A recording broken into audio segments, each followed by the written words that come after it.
ವಿಡಿಯೋವನ್ನು ವೀಕ್ಷಿಸುತ್ತಿರುವ ನಿಮಗೆ ನಮಸ್ಕಾರಗಳು. ಯುಡೇಸ್ ಪ್ಲಸ್ ನ ಸ್ಟೂಡೆಂಟ್ ಮಾಡ್ಯೂಲ್ ನಲ್ಲಿ ಯಾವ ರೀತಿಯಾಗಿ ವಿದ್ಯಾರ್ಥಿಗಳ ಜನರಲ್ ಪ್ರೊಫೈಲ್ ಅಂದ್ರೆ ಜಿಪಿ ಯನ್ನ ಅಪ್ಡೇಟ್ ಮಾಡಬೇಕು ಅನ್ನೋದನ್ನ ತಿಳ್ಕೊಳ್ಳೋಣ. ಈ ಒಂದು ವಿಡಿಯೋ ನಿಮಗೆ ಉಪಯುಕ್ತವೆನಿಸಿದರೆ ದಯವಿಟ್ಟು ಒಂದು ಲೈಕ್ ಅನ್ನ ನೀಡಿ. ಜಿಪಿ ಅಪ್ಡೇಟ್ ಮಾಡಲು ನಿಮ್ಮ ಶಾಲೆಯ ಸ್ಟೂಡೆಂಟ್ ಮಾಡ್ಯೂಲ್ ಅನ್ನು ಲಾಗಿನ್ ಆದ ನಂತರ ನಿಮ್ಮ ಶಾಲೆಯ ಒಂದು ಹೋಮ್ ಪೇಜ್ ಈ ರೀತಿಯಾಗಿ ಡಿಸ್ಪ್ಲೇ ಆಗುತ್ತೆ.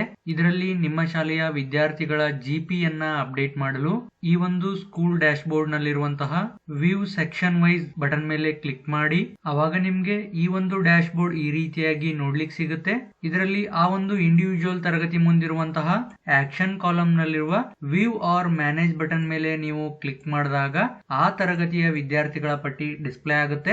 ಅಥವಾ ನಿಮ್ಗೆ ಬೈ ಡಿಫಾಲ್ಟ್ ಆಗಿ ವ್ಯೂ ಕ್ಲಾಸ್ ವೈಸ್ ಅಂತ ಅಂದ್ಬಿಟ್ಟು ಈ ಒಂದು ಟೇಬಲ್ ಡಿಸ್ಪ್ಲೇ ಆಗ್ತಾ ಇರುತ್ತೆ.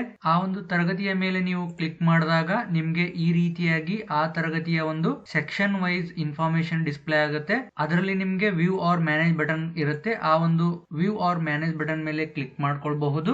ನೀವು ಯಾವ ಒಂದು ತರಗತಿಯ ವ್ಯೂ ಆರ್ ಮ್ಯಾನೇಜ್ ಬಟನ್ ಅನ್ನ ಕ್ಲಿಕ್ ಮಾಡ್ತೀರಿ ಆ ತರಗತಿಯಲ್ಲಿರುವಂತಹ ವಿದ್ಯಾರ್ಥಿಗಳ ಪಟ್ಟಿ ಈ ರೀತಿಯಾಗಿ ನಿಮ್ಗೆ ಡಿಸ್ಪ್ಲೇ ಆಗುತ್ತೆ. ಇದರಲ್ಲಿ ನೀವು ಆ ಇಂಡಿವಿಜುವಲ್ ವಿದ್ಯಾರ್ಥಿಗಳ ಜಿಪಿ ಯನ್ನ ಅಪ್ಡೇಟ್ ಮಾಡಲು ಆ ವಿದ್ಯಾರ್ಥಿಗಳ ಮುಂದಿರುವಂತಹ ಜಿಪಿ ಮೇಲೆ ಕ್ಲಿಕ್ ಮಾಡಬೇಕು. ಅವಾಗ ನಿಮ್ಗೆ ಆ ಮಗುವಿನ ಜನರಲ್ ಪ್ರೊಫೈಲ್ ಈ ರೀತಿಯಾಗಿ ಡಿಸ್ಪ್ಲೇ ಆಗುತ್ತೆ. ಇದರಲ್ಲಿ ಆ ಒಂದು ಮಗುವಿನ ಬೇಸಿಕ್ ಡೀಟೇಲ್ಸ್ ಡಿಸ್ಪ್ಲೇ ಆಗ್ತಾ ಇರುತ್ತೆ. ಸಪೋಸ್ ನೀವು 1ನೇ ತರಗತಿಗೆ ಪ್ರಸ್ತುತ ಶೈಕ್ಷಣಿಕ ವರ್ಷದಲ್ಲಿ ಹೊಸದಾಗಿ ಎಂಟ್ರಿ ಮಾಡಿದ್ರೆ ಆ ಮಗುವಿನ ಜಿಪಿಯಲ್ಲಿ ಮಗುವಿನ address, pin code, mother tongue, social category, minority group, whether BPL beneficiary, whether belongs to EWS ಈ ಎಲ್ಲ ಮಾಹಿತಿಗಳನ್ನ ಸೆಲೆಕ್ಟ್ ಮಾಡ್ಕೊಳ್ಬಹುದು ಅಥವಾ ಎಂಟ್ರಿ ಮಾಡಬೇಕಾಗುತ್ತೆ. ಅದೇ ರೀತಿ ಮಗು ಏನಾದ್ರೂ CWS ಆಗಿದ್ರೆ ಆ ಮಗುವಿನ ಡಿಸಬಿಲಿಟಿ ಆಗಿರ್ಬಹುದು, ಆ ಒಂದು ಮಗುವಿನ ಡಿಸಬಿಲಿಟಿಯ ಪರ್ಸೆಂಟೇಜ್ ಅನ್ನ ಎಂಟ್ರಿ ಮಾಡಬೇಕಾಗುತ್ತೆ. ಮತ್ತು ವೆದರ್ ಸ್ಟೂಡೆಂಟ್ ಈಸ್ ಇಂಡಿಯನ್ ಆಗಿದ್ರೆ ಇಲ್ಲಿ ಎಸ್ ಅಂತ ಸೆಲೆಕ್ಟ್ ಮಾಡ್ಕೊಳ್ಬೇಕಾಗುತ್ತೆ. ಇಲ್ಲ ಅಂತಂದ್ರೆ ನೀವು ಆ ಒಂದು ಮಗುವಿನ ನ್ಯಾಷನಾಲಿಟಿಯನ್ನ ಇಲ್ಲಿ ಸೆಲೆಕ್ಟ್ ಮಾಡ್ಕೊಳ್ಬೇಕಾಗುತ್ತೆ. ಅದೇ ರೀತಿ ಮಗು OOSC ಆಗಿದ್ರೆ ಎಸ್ ಅಂತ ಸೆಲೆಕ್ಟ್ ಮಾಡ್ಕೊಳ್ಬೇಕು. ಇಲ್ಲ ಅಂತಂದ್ರೆ ನೋ ಅಂತ ಸೆಲೆಕ್ಟ್ ಮಾಡ್ಕೊಳ್ಬೇಕು. ಮತ್ತು ಮಗುವಿನ ಬ್ಲಡ್ ಗ್ರೂಪ್ ಅನ್ನ ನೀವು ಇಲ್ಲಿ ಸೆಲೆಕ್ಟ್ ಮಾಡ್ಕೊಳ್ಬೇಕಾಗುತ್ತೆ. ಸಪೋಸ್ ಬ್ಲಡ್ ಗ್ರೂಪ್ ಗೊತ್ತಿಲ್ಲ ಅಂತಂದ್ರೆ ಈ ಒಂದು ಆಪ್ಷನ್ ಅನ್ನ ಸೆಲೆಕ್ಟ್ ಮಾಡಿಕೊಂಡು ನಂತರ ಈ ಫಾರ್ಮ್ ನ ಕೆಳಗಡೆ ಇರುವಂತಹ ಸೇವ್ ಬಟನ್ ಮೇಲೆ ಕ್ಲಿಕ್ ಮಾಡಿ.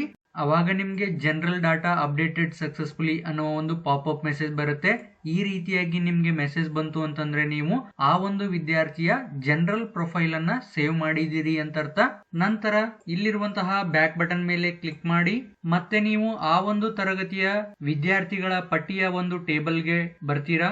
ಇಲ್ಲಿ ನಿಮ್ಗೆ ಆ ಒಂದು ಮಗುವಿನ ಜಿಪಿ ಗ್ರೀನ್ ಕಲರ್ ನಲ್ಲಿ ಡಿಸ್ಪ್ಲೇ ಆಗ್ತಾ ಇರುತ್ತೆ. ಗ್ರೀನ್ ಕಲರ್ ನಲ್ಲಿ ಡಿಸ್ಪ್ಲೇ ಆಗ್ತಿದೆ ಅಂತಂದ್ರೆ ನೀವು ಆ ಒಂದು ವಿದ್ಯಾರ್ಥಿಯ ಜಿಪಿಯನ್ನ ಅಪ್ಡೇಟ್ ಮಾಡಿದ್ದೀರಿ ಅಂತ ಅರ್ಥ. ಈ ರೀತಿಯಾಗಿ ರೆಡ್ ಕಲರ್ ನಲ್ಲಿ ತೋರಿಸ್ತಾ ಇದೆ ಅಂತಂದ್ರೆ ಆ ಮಗುವಿನ ಜಿಪಿಯನ್ನ ಇನ್ನು ನೀವು ಅಪ್ಡೇಟ್ ಮಾಡಿಲ್ಲ ಅಂತ ಅರ್ಥ. ಅದೇ ರೀತಿ ನೀವು ಜಿಪಿ ಅಪ್ಡೇಟ್ ಮಾಡಿದ ನಂತರ ಎಂಟ್ರಿ ಸ್ಟೇಟಸ್ ನಲ್ಲಿ ಇನ್ ಪ್ರೋಗ್ರೆಸ್ ಅಂತ ಬರುತ್ತೆ. ನೀವಿನ್ನು ಜಿಪಿ ಸ್ಟಾರ್ಟ್ ಮಾಡಿಲ್ಲ ಅಂತಂದ್ರೆ ಎಂಟ್ರಿ ಸ್ಟೇಟಸ್ ನಲ್ಲಿ ನಾಟ್ ಸ್ಟಾರ್ಟೆಡ್ ಅಂತ ಇರುತ್ತೆ. ಅದೇ ರೀತಿ ಈ ತರಗತಿಯಲ್ಲಿರುವಂತಹ ಇಂಡಿವಿಜುವಲ್ ಮಗುವಿನ ಮುಂದಿರುವ ಜಿಪಿಯನ್ನ ಕ್ಲಿಕ್ ಮಾಡಿಕೊಂಡು ಓಪನ್ ಮಾಡಿಕೊಂಡು ಆ ಮಾಹಿತಿಯನ್ನ ಎಂಟ್ರಿ ಮಾಡುವುದರ ಮೂಲಕ ಸೇವ್ ಮಾಡಿ. ನಂತರ ಇಲ್ಲಿರುವಂತಹ ಬ್ಯಾಕ್ ಬಟನ್ ಮೇಲೆ ಕ್ಲಿಕ್ ಮಾಡಿ. ಮತ್ತೆ ನೀವು ನಿಮ್ಮ ಶಾಲೆಯ ಒಂದು ಈ ಡ್ಯಾಶ್ ಬೋರ್ಡ್ ಗೆ ಬರ್ತೀರಾ. ಇದರಲ್ಲಿ ನೀವು ಮತ್ತೆ ಬೇರೆ ತರಗತಿಯ ಮುಂದಿರುವಂತಹ ವ್ಯೂ ಆರ್ ಮ್ಯಾನೇಜ್ ಬಟನ್ ಮೇಲೆ ಕ್ಲಿಕ್ ಮಾಡ್ತೀರಾ. ಅವಾಗ ನಿಮ್ಗೆ ಆ ತರಗತಿಯ ವಿದ್ಯಾರ್ಥಿಗಳ ಪಟ್ಟಿ ಈ ಒಂದು ಟೇಬಲ್ ನಲ್ಲಿ ಡಿಸ್ಪ್ಲೇ ಆಗುತ್ತೆ.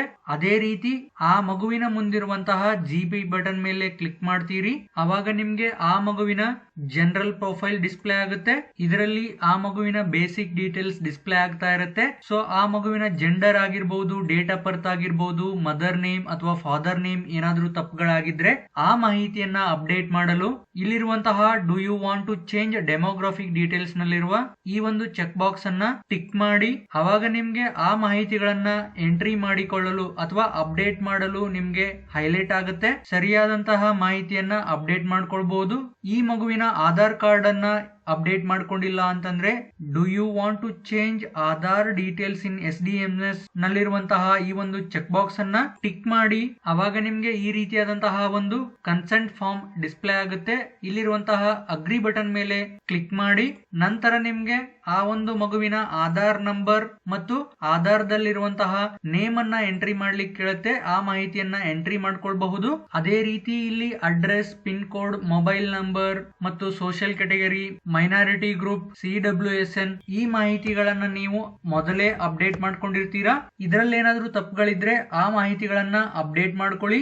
ನಂತರ ಈ ಫಾರ್ಮ್ ನ ಕೆಳಗಡೆ ಇರುವಂತಹ ಸೇವ್ ಬಟನ್ ಮೇಲೆ ಕ್ಲಿಕ್ ಮಾಡಿ ಜನರಲ್ ಡಾಟಾ ಅಪ್ಡೇಟೆಡ್ ಸಕ್ಸಸ್ಫುಲಿ ಅನ್ನುವ ಒಂದು ಪಾಪ್ಅಪ್ ಮೆಸೇಜ್ ಬರುತ್ತೆ. ಈ ರೀತಿಯಾಗಿ ನೀವು ನಿಮ್ಮ ಶಾಲೆಯಲ್ಲಿರುವಂತಹ ಎಲ್ಲಾ ವಿದ್ಯಾರ್ಥಿಗಳ GP ಯನ್ನ ಅಪ್ಡೇಟ್ ಮಾಡ್ಕೊಳ್ಳಿ. ಹಾಗೆ EP ಮತ್ತು FP ಹಾಗೂ ಫೈನಲ್ ಸಬ್ಮಿಟ್ ಮಾಡಲು ನಿಮ್ಗೆ ನಂತರ ಅವಕಾಶವನ್ನ ನೀಡಲಾಗುತ್ತೆ. ಪ್ರೆಸೆಂಟ್ಲಿ ಇವಾಗ UDays Plus ನಲ್ಲಿ GP ಯನ್ನ ಮಾತ್ರ ಅಪ್ಡೇಟ್ ಮಾಡ್ಲಿಕ್ಕೆ ಅವಕಾಶ ಇದೆ. ಹಾಗಾಗಿ ಆ ವಿದ್ಯಾರ್ಥಿಗಳ GP ಯನ್ನ ಅಪ್ಡೇಟ್ ಮಾಡ್ಕೊಳ್ಳಿ. ಮುಂದಿನ ದಿನಗಳಲ್ಲಿ ಈ ಒಂದು EP, FP ಮತ್ತು ಫೈನಲ್ ಸಬ್ಮಿಟ್ ಮಾಡಲು ಬರುತ್ತೆ. ಆ ಮಾಹಿತಿಯನ್ನ ಯಾವ ರೀತಿಯಾಗಿ ಅಪ್ಡೇಟ್ ಮಾಡಬೇಕು ಅನ್ನೋದನ್ನ ಮುಂದಿನ ವಿಡಿಯೋದಲ್ಲಿ ನಾವು ತಿಳಿದುಕೊಳ್ಳೋಣ. ಇದಿಷ್ಟು ಈ ಒಂದು ವಿಡಿಯೋದಲ್ಲಿ ಯಾವ ರೀತಿಯಾಗಿ ವಿದ್ಯಾರ್ಥಿಗಳ ಜನರಲ್ ಪ್ರೊಫೈಲ್ ಅನ್ನ MHRD UDays Plus ನ ಸ್ಟೂಡೆಂಟ್ ಮಾಡ್ಯೂಲ್ ನಲ್ಲಿ ಅಪ್ಡೇಟ್ ಮಾಡಬೇಕು ಅನ್ನೋದನ್ನ ತಿಳ್ಕೊಂಡ್ವಿ. ಈ ವಿಡಿಯೋ ನಿಮ್ಗೆ ಇಷ್ಟವಾಗಿದೆ ಎಂದು ಭಾವಿಸ್ತೀನಿ. ಇಷ್ಟವಾದ್ರೆ ಒಂದು ಲೈಕ್ ಅನ್ನ ನೀಡಿ ಮತ್ತು ನಿಮ್ಮ ಸ್ನೇಹಿತರೊಂದಿಗೂ ಶೇರ್ ಮಾಡ್ಕೊಳ್ಳಿ. ವಿಡಿಯೋವನ್ನು ಪೂರ್ತಿಯಾಗಿ ನೋಡಿದ್ದಕ್ಕಾಗಿ ತಮಗೆ ಧನ್ಯವಾದಗಳು.